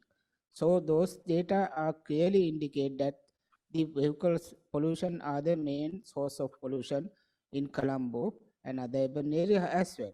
So the as we can see the high pollution from the vehicles, and number of vehicles and fuel quality we can assess, fuel usage we can assess, or we can estimate the how much of pollution coming to the by the vehicles. That's why we can assess the vehicle contribution of vehicles to the air pollution. And from the power sector, we have studied some using some air quality dispersion modeling. We have identified that only 15 to 20% is contributed from the power generation thermal power plants to the Colombo air pollution. And in addition, there are a lot of contribution for the open burning of waste, and also the domestic and the commercial emission is there. So the actually when we are think about the last COVID situation, within the one day, due to the COVID lockdown period, within one day air pollution has dropped down to about 70% in the Colombo area. That's why we are talking about the Colombo contribution is vehicle emissions, and it is about 65 to 70 levels. Thank you so much, Mr. Premisary. So I hope the ushers are looking out and figuring out if there's a question. Rohan has a question. Let's take a question from the audience before we go to. I understand that this is beta, that Yes. it's not fully developed. Yeah. But when I was looking at the website, I didn't see Kandy. And in Colombo, I only saw Colombo 3. So when will you have a more fleshed out picture on both those places? Or was I not looking properly? No, I think that's right. I think it's actually a question Dr. Nandasen, Right. sorry, not Dr. Nandasen, Mr. Premisary can answer, because we're drawing all the sensor data from the NBRO sensor network. Right.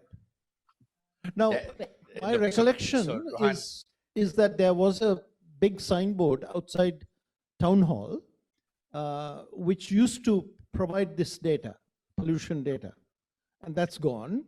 And whatever data they were getting is also gone. I'm sort of curious as to what sources they had.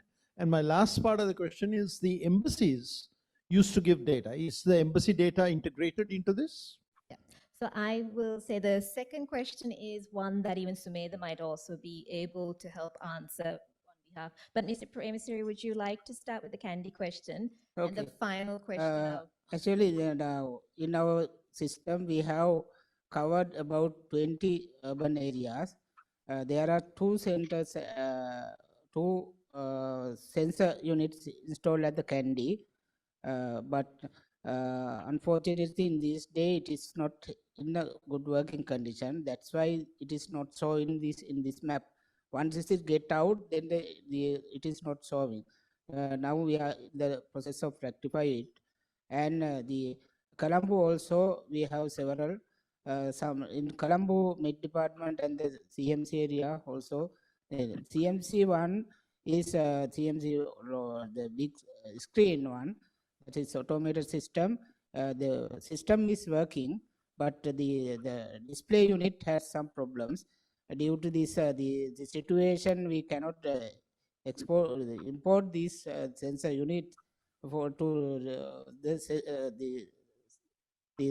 display. That is why it is getting upset. Rohan, before we come to Sumedha, that was the serious answer. The lighter answer was, until now, nobody asked. Where is this data? Why is this sensor not working? And in a way, the platform itself generates that question. And I think people in government are very keen to fix it. And the more people ask about why is the data missing, what happened to the data that was there yesterday, the easier it becomes for government also to get it up and running. So maybe you wanted to come in? I actually want to piggyback on what Nishan just said. Nobody actually asked Nishan why the display is showing the same data right throughout the day. That's a different observation. So what we have done is even on this particular scenario, this particular vehicle unit has a separate software that comes with that. We have done a separate integration so that without going through the full software stack, which is very costly in terms of licensing, we have written a connector so that we can pull data from that vehicle itself. So very soon it's going to get connected to the same platform. So we are going to see a lot of high resolution data coming into the AirQuality.LK. The display has a separate integration problem. So the data collected and the display are kind of disconnected. So there's a manual process that is there to update. Thank you so much. So while we are waiting for questions from the audience, maybe I can go to Ranil, who's joined us online, and I'm hoping you all can see him. Ranil, we really want you to tell us about the, where we go from here, the cutting edge of this work, right? So for the research that Ashwin presented, we actually used a model that Ranil had developed for Sri Lanka, where he developed a statistical model to try and predict air quality in areas where we didn't have sensors. So using satellite data, and that's the kind of third approach, right? So you have the regulatory grade monitors, you have the low cost sensors, and when you don't have either of those, you use satellite data to do prediction models and try and do air quality. And we use really the models that Ranil had developed for Sri Lanka to run our statistical analysis. But what is the future, Ranil? Where do we go with this data? What is the analysis that is still needed and the challenges to overcome in your mind? And feel free to connect it to what you do in the United States also. Sure. First of all, thank you for having me. And, it's been great to work with Verité on this. It's probably, I don't know, 6-7 years ago, Nishan and I had this casual conversation about what are some of the needs in the field of air quality.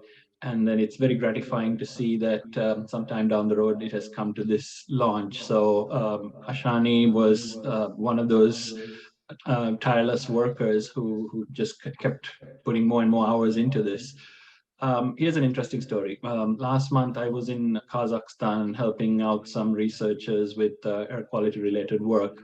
And I met with a representative of an NGO, a civic activist group.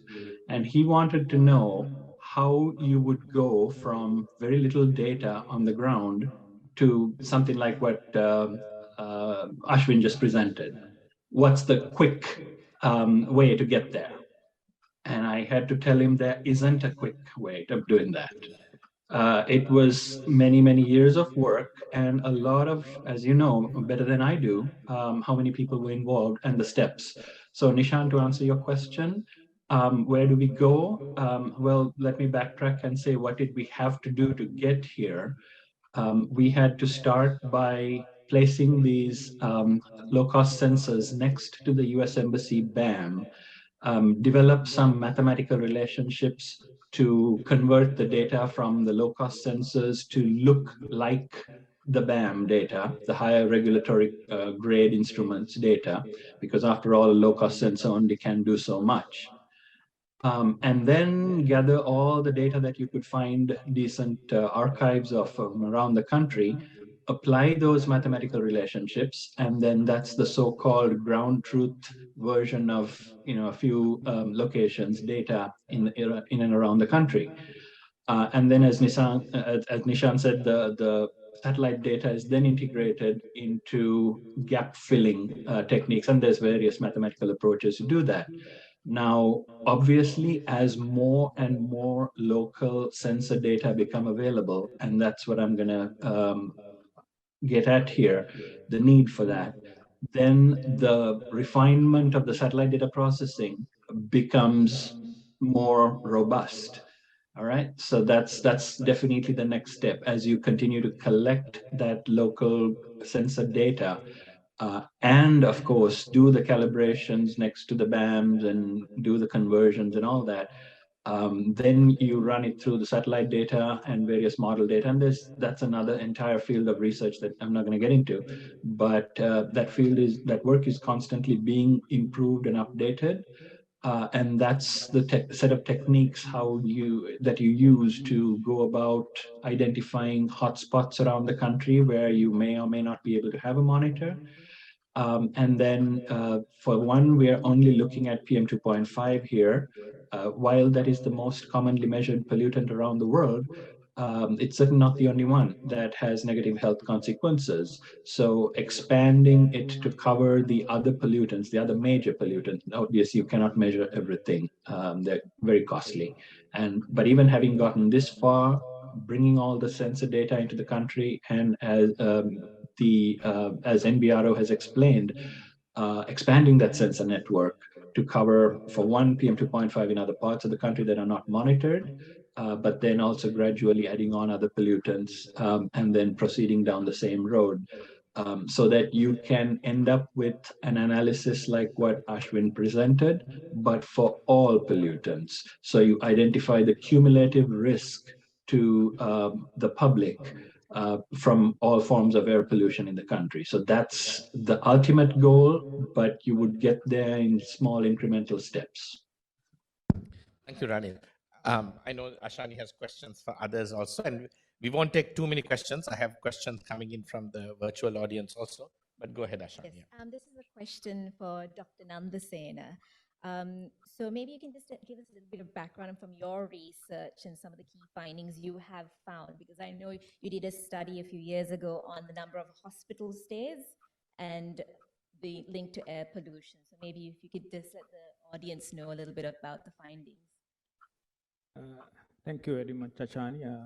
Let me thank first for having this opportunity and also launching this such a important event and activity to all of us. When I go to my research work, so maybe I'll focus more into the outdoor air pollution right now. One thing is recent studies we have noticed that the looking into the air pollution over a period of time, when we correlate with the hospital admissions, especially for the respiratory diseases, but not only for the respiratory diseases, it is well correlated. Like we have gathered the data from the air quality monitors in Sri Lanka, two in NBRO and also the Central Environment Authority. And also we have data from the hospital sector, especially from the government hospitals, which categorize according to the disease type, like respiratory diseases or cardiovascular diseases and so on. When looked into the air quality changes over the time, it is well correlated with the number of admissions to the hospital as well.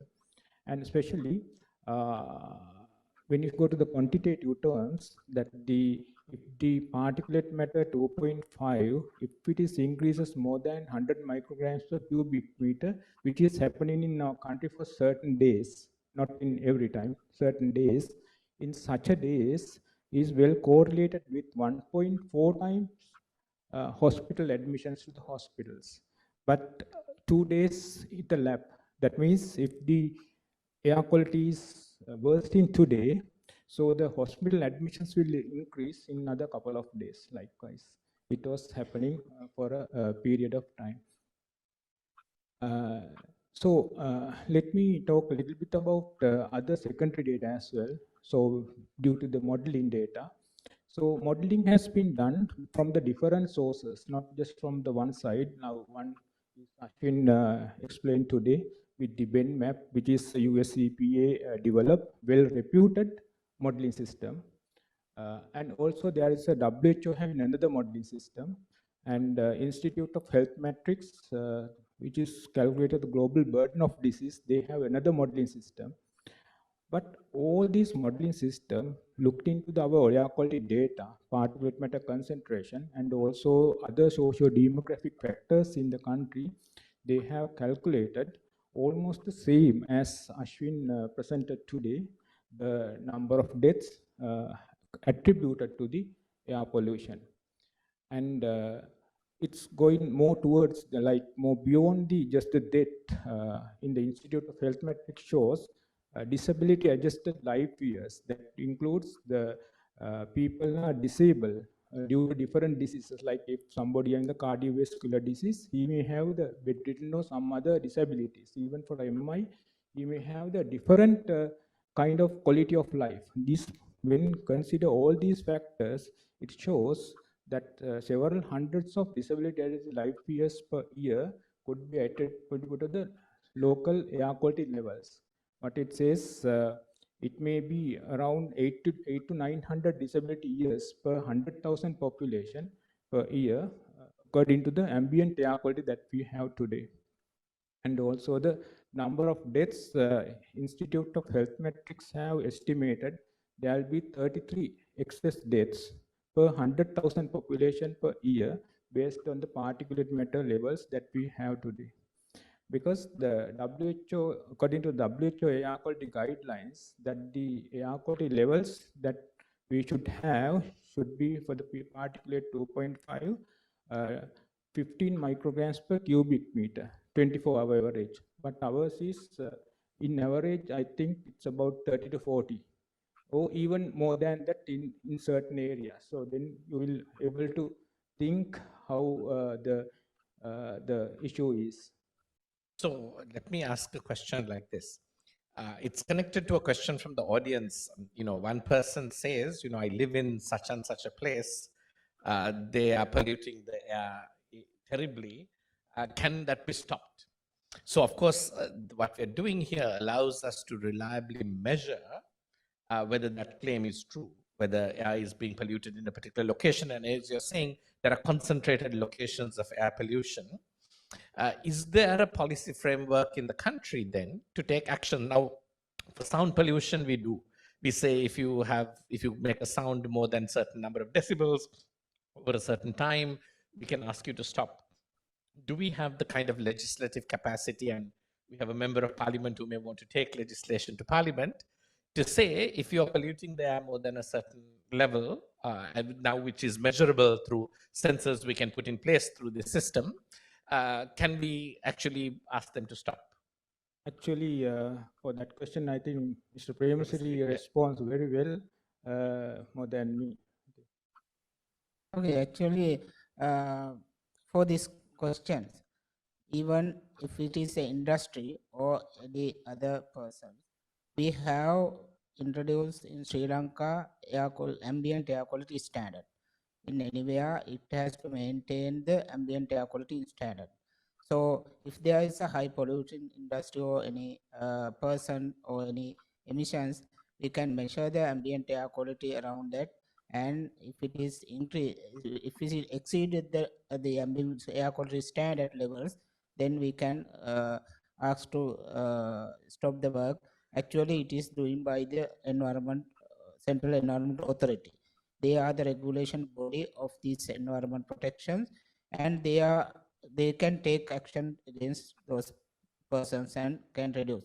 Even for the industrial emissions, say some power plants or maybe some boiler or generator like that, if there is emission by point source emission, we call point source emission, they are also Central Environment Authority has given their standard level, that much they can, how much they can emit to the atmosphere. With that, they can take actions. Mr. Premasiri, do we know whether this happens frequently? Are places actually shut down, or are people asked to stop action? How often would that happen? Once a month, once a year, once in 6 months? Do we have, or maybe we don't know yet, how often some complaint like this results in action by the Central Environment Authority? Normally, all industrial type things, they have to take every year they have to renew their license, non-protection license. So with that, they are looking for their emissions and all those things. And also some other industries, special industries, which is say coal power plant and all the power plants, and they have to have their own system for everyday monitoring. and CA looking for that within that data, whether it is accepted to the norms and all those things. And if they are all, then they can take actions against that. Normally, Central Environment Authority is doing that part very well. Actually, mainly the action taken also immediately they can take actions to stop those things and ask to bring down their pollution levels to the norms level. Thank you so much. Yeah. I have a question for Ranil. Forecasting. So now, of course, one of the limitations we do have on our site and something we'd like to work on and work towards is to be able to forecast air quality so that people can then have a sense of how to protect themselves and make decisions, and their planning decisions based on that. So what are the, I guess, the methodologies that are available for forecasting and the type of data that we need to collect? So, Sumedha did mention earlier, he can extend this platform to include microdata from different sensors. And so from my big understanding of forecasting, we need wind speed and direction data as well. So maybe you could just tell us a little bit more about forecasting. Sure. There are several techniques, but to make a long story short, I think I would recommend very strongly the most prudent method as being some kind of machine learning, artificial intelligence-based technique for forecasting. And that could be embedded on your portal as well. So if somebody clicks on a particular location, they will see not only the current measurements and a historical time series of what was measured there, but also what to expect over the next couple of days. And the process of for doing the forecast can be quite complex.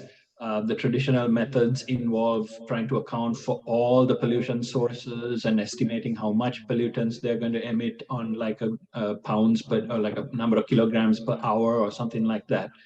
And then throwing that into a dispersion model, which takes into consideration all the wind metrics and everything.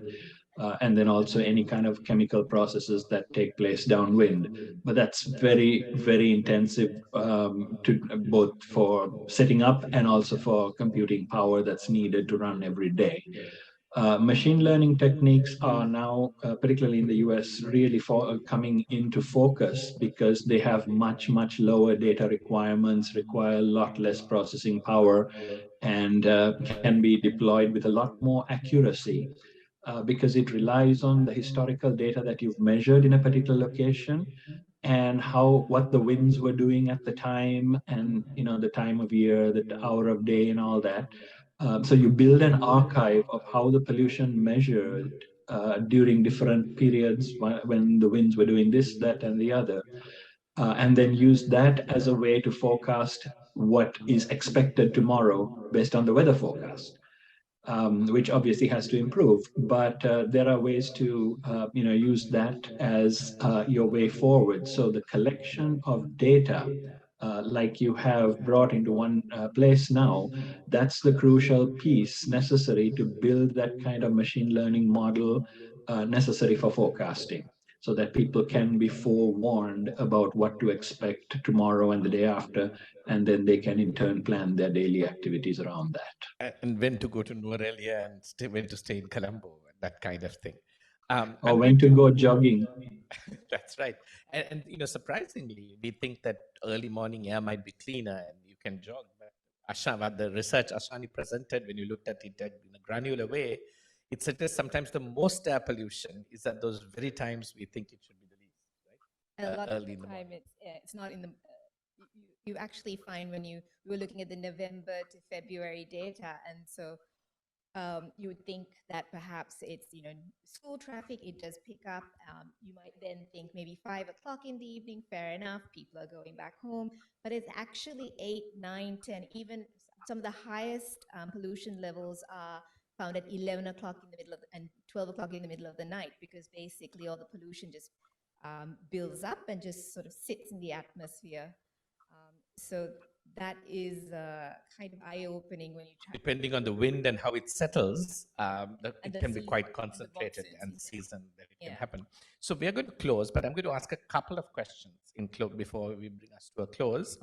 The first is from Sumedha about the architecture to give us a sense of scalability. You know, how many monitors can we plug in? Can we plug in 100? How many do we have now? But before you answer, I'll ask my second, so we go seamlessly, right? So how many do we have now? How can we get it to 100, 1,000, or 10,000? What's our scalability here? And what do we do to get there? Then I want to ask Ashwin and maybe Ranil too to answer a different question. Now, depending on what Sumedha says about the number of low-cost monitors we have, to do your satellite modeling, how many low-cost sensors would you like to see in Sri Lanka? Okay, because it's like a sample survey, right? The satellite modeling technique. We know that if we have maybe 1,000, 2,000 data points, we can get a nationally representative sample. So if you want to do a certain level of modeling, how many of these low-cost sensors would you like to have to be able to better extrapolate for the country? And so those are the two questions. And the last one is for Ashwin and Ranil. And so maybe you go first. And yeah. So right now the setup is we are having somewhere close to 28 sensors. Each of these sensors are pushing data every 5 minutes. But the sensor actually reads data quite often. It keeps it in a local copy and just do a batch update every 5 minutes. And when it comes to a scalability of a system like this, there are certain factors. One is the number of concurrent sensors that are pushing data. Because when the concurrency increases at the data collection layer, you need to have a lot more scalability to receive data from different sensors at the same time. So that's one thing. And the second thing is the moment you have a lot of data being collected at smaller resolutions, small time gaps, the amount of data that you collect in the server side increases. So that's also another factor that impacts the scalability. Okay. Now, to me, like based on what we have done, this number of sensors is a very minute amount. Even on this particular setup, at this frequency threshold, we can probably go up to 1,000 sensors without any problem. Right? But of course, what we have to worry about is the data collection, because it has a possibility of slowing down the system.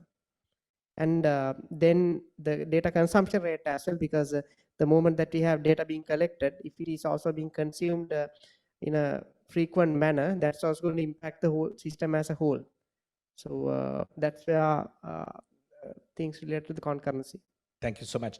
Before you guys come in, and I want you to be the end, I've been told there's a question from the audience, and a quick question and two questions from the audience, and another question online. I'll ask the online question while the mic gets to Savan and Honorable Eran Vikramratna both have questions. Mr. Premisri, there is a person who's checked the data on the dashboard and noticed that KGOL readings are very high. Now, I think we know what's going on. You want to explain to the person what's happening, and maybe a mic can get first to Saman and then to Eran Vikramratna. Yeah. Go ahead. Yes, in KGOL, actually, our sensor is mainly located very close to the road, and also the in these days there are some plumes coming from the Indian side, and due to the weather situations, both collection will be so, and not only KGOL, you can see some other areas also levels are somewhat high due to the contribution from outside, and even this initially we are planning this is to the mainly to the study the traffic contribution. That's why we are mainly monitored in the urban areas, but we in future we are expand to the other rural areas as well. Then we can get the idea. At the KGOL, the location is somewhat surrounded by buildings, and it gives high considerations levels are. So when we get more monitors and low-cost sensors in place, we can correct for that. But when you have only 1 or 2 sensors, you have trouble fixing that. Actually, in each sensor, the local climate condition that points of the climate change condition around the place is very significant. Even for whether there's a high wind in the other side, the local climate condition is very sensitive. That's why the sometime it gives the high levels. Saban's question. Thank you. Hello. Yeah, related question, because I also was playing with this thingy. And if you look at the Colombo reading, it's very high. It's 170 odd right now. That's as high as Delhi. So, and Delhi is, and you look at Chennai, if I'm just playing, I do not know this field, so I'm playing on the internet sites as a Swiss air quality monitor, a Chinese one. That reads Chennai at about 60, whatever it is, per particulate, and Colombo much higher. Per cubic meter. So, yeah, exactly. Is this a data issue? Because if our pollution levels are so, because according to this, our pollution, we have a significant problem. Or is that just how the data is being read and we just don't have enough data? Because it's quite horrifying, actually. I'll take Eran's question also and come back to the panel to answer both questions. Who wants to answer? I think Mr. Premasiri but let's but I take will this. also. Yeah. My question is more policy question. So I don't know how you connect it, but if I would say Sri Lanka went and signed the Paris Climate Agreement, and we said these are national determined contributions. So coal was one, renewable energy 70% by such and such a date, and then they talked about carbon neutrality by 2050 or something like that. What I want to know is whether these commitments that we have made, right? Have we overcommitted? Have we or undercommitted? Because I don't know whether there was any scientific way in which they came to that determination. So it's more a policy question so that we have some idea. So maybe I will take Eran's question but after we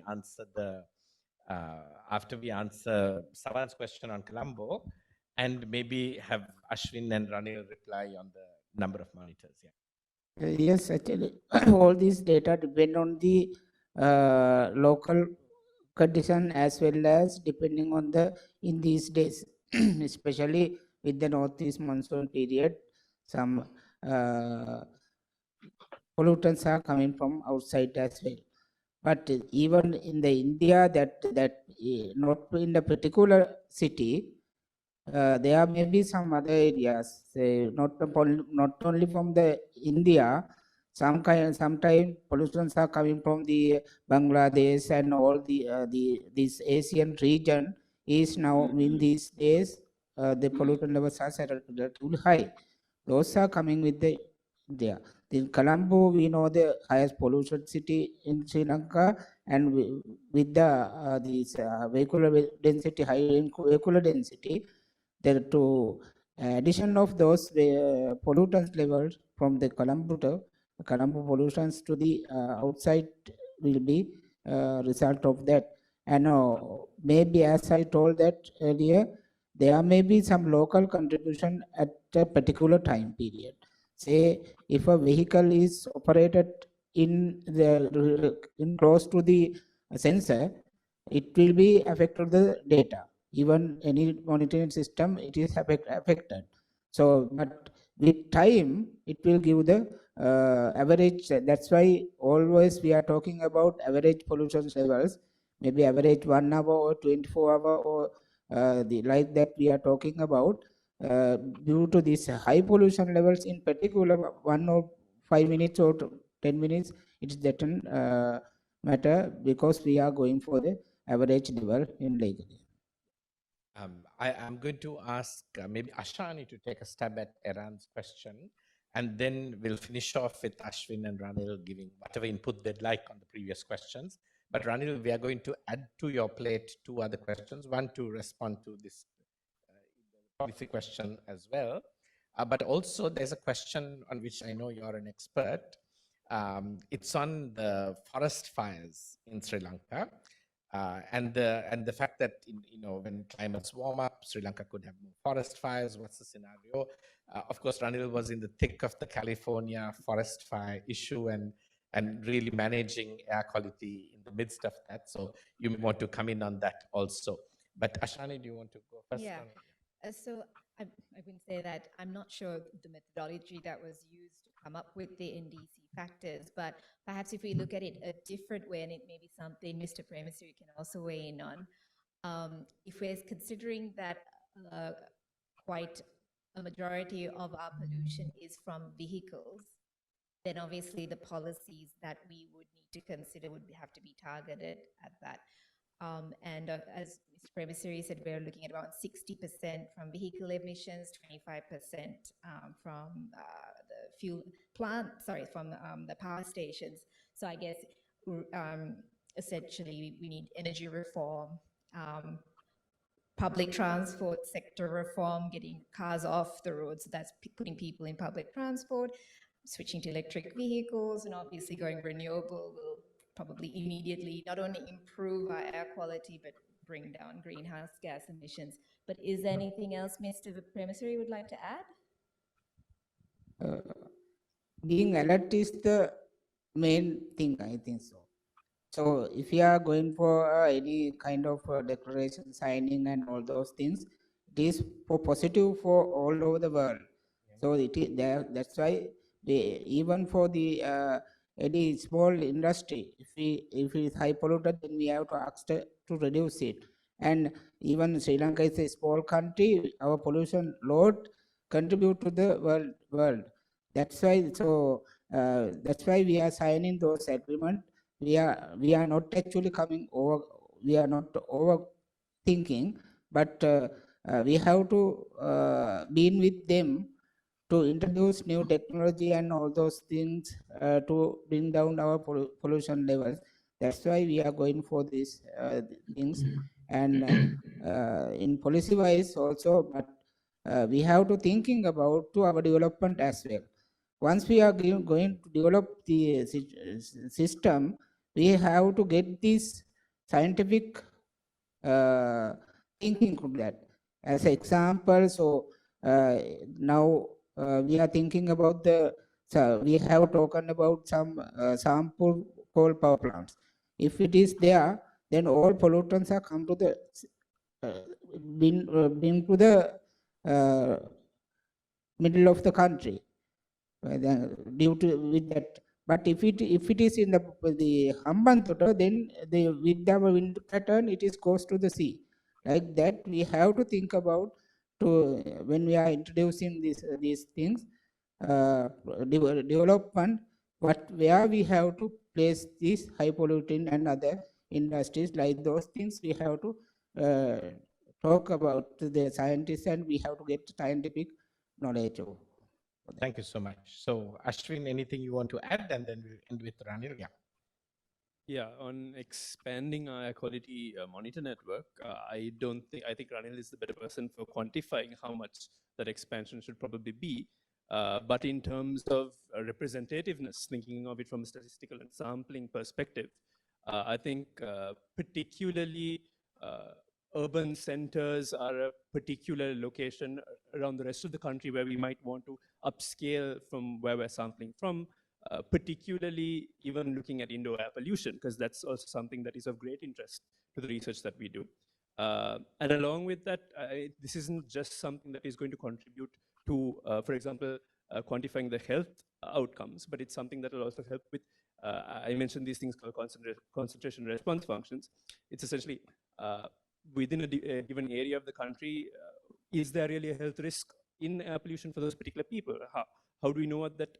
How do we know how those particular people respond to those changes in pollution? We need better air quality data in those locations so that we can come up with those figures so that then those can be inputted into the final outputs that we saw today.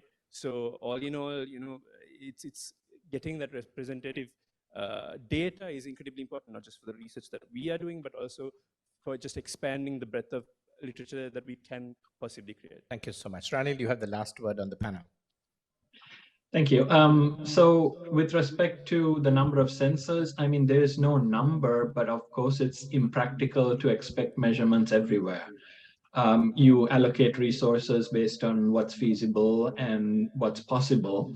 And then also where you expect some kind of problems to be, or based on where public complaints have happened, there's this constant plume coming from some facility, and then that needs to be investigated. But in a sparsely populated area, unless there is pollution being transported from somewhere else, or it's a valley community where everything just sits and nothing moves when the wind dies down, then there's not much to be gained by adding more and more sensors in places like that. So it's kind of a bit of a experiment that you have to run to gauge a little bit of what's necessary, what's possible, what's prudent, what's the best use of resources. There was a question about comparing our current readings to India. I would caution against reading too much into that. One reason, as Mr. Premasiri explained, is there are various differences in source strengths depending on where you are. But the key difference is also the meteorology. So don't look at a current set of readings as a present moment snapshot and assume that, okay, we're always worse than India, or Delhi is always better than somewhere else. That's not the case. That is the reason we collect long-term data. So annual averages will show you, for instance, okay, is Delhi consistently worse than Chennai or Colombo or some other place? Or is Colombo consistently worse than some other place? Not just the number at the moment that you happen to look at. So that's the value of archiving data, collecting these long-term data sets in multiple locations, and then you can rule in or rule out the existence of hotspots. With respect to the wildfire scenario, that's a difficult question to answer, honestly, because it's not just that warming alone from climate change is directly proportional to wildfires or smoke, for instance. The fly in the ointment there is the rainfall, what climate change does to rainfall. All right, and that's projected to go in all sorts of directions. I'm not sure, I don't recall offhand what the overall projection, whether the South Asian monsoon is going to worsen, or if I remember right, it's going to be shifted in its timing a little bit, but I don't recall the exact strengths or whether we are going to get way more rainfall. But that is another factor that has to be considered. Now, obviously, now in a place like Sri Lanka, where we are an island, we do have much fewer fires than in a place like, you've seen the pictures from California, from Oregon and Washington, you've seen the pictures. And the reason the fires are so much worse is, well, not just because of climate change, but also the type of vegetation and the much drier climate. All right, so there's multiple factors that go into it, and then past practices of how forests were managed and how they were just allowed to grow and accumulate more and more debris, that one day when you have a lightning strike or somebody throws a cigarette, then you have a massive blaze to deal with. In a much wetter climate like an island nation, you really don't have a lot of those problems to deal with. Doesn't mean it's zero. We still have to deal with the impacts of climate change and the possible increase of fires. But like I said, there's so many factors to consider, and then not only just the ignition of fires, but what the meteorology is going to do to smoke dispersion. So during a warmer climate, for instance, will typically, not always, but tend to increase dispersion, atmospheric dispersion of pollution. So smoke might be, in some cases, even if you have more smoke, it might be not as impactful, because for some reason, for several reasons, the meteorological dispersion of pollution was a little bit better than it would have been in a no climate change scenario, if such a thing exists. Thank you, Ranil. In closing, I just want to say three short things. One is to say how much we appreciate Ashani Basnaik on my right. She did her master's in Australia, worked on environmental issues, and did a reverse migration to Sri Lanka with the ambition of trying to solve environmental problems in Sri Lanka. and has been this person totally, she is to the environmental community, but Sumedha's technology is to sensor data. She's a connector. She connects people, connects ideas, connects organizations and possibilities. And because of the connections Ashani makes, all sorts of things are happening in the country without necessarily her name being seen or visible in it. And we are so proud to be supporting her in all the things that she does in and out of Verité. And as you can see, this was a labor of love, right? So we just set off and said, hey, we must do something. And the ideas kept sort of snowballing slowly into something quite significant, as it were. Secondly, this thing is built to be scalable and everyone can join. Your friends can buy a monitor, a low-cost monitor. They're quite cheap, really, and give it to NBRO. So we can sponsor a monitor with NBRO, Mr. Premsri. I'm telling on your behalf. You can simply say, look, we'll sponsor a monitor and NBRO will be very happy to plug it in, maintain it, and we can create a system for you to come into this platform through monitors you sponsor. And as you know, we need a lot more monitors. Or you can say, look, I will build a monitor of or I'll put a monitor in my place and set up the infrastructure. Maybe you're a bank, maybe you're a university, and we can have people come in, or you can just put in funds to do that. So there are a lot of ways in which people can become collaborators in expanding the circle of monitoring air quality in Sri Lanka and improving it. And I think the last thing to say is, as you go out, become people who spread the word. This is still beta. I mean, as you know, coming to it isn't going to give you data that's right up to date at the moment. But what you've learned is that the air quality, even in Colombo, even at times that look good, can be unsafe if you're asthmatic, can be unsafe if you're pregnant. And it may be good to not get rid of those K95 masks, Ashani says. And if you think your person's slightly at risk, start using them and start using the platform to try and figure out when and where that risk might apply to you, and tell your friends also who might be at risk, because you are saving people's ability to have a longer life and better health by engaging in this discussion and contributing to awareness. So thank you so much for being here, for your support, not just by being here, but what you will do as you leave and the conversations you have. Please feel free to stay and help the hotel finish the food and drinks, and thanks so much. Thank you. Thank you.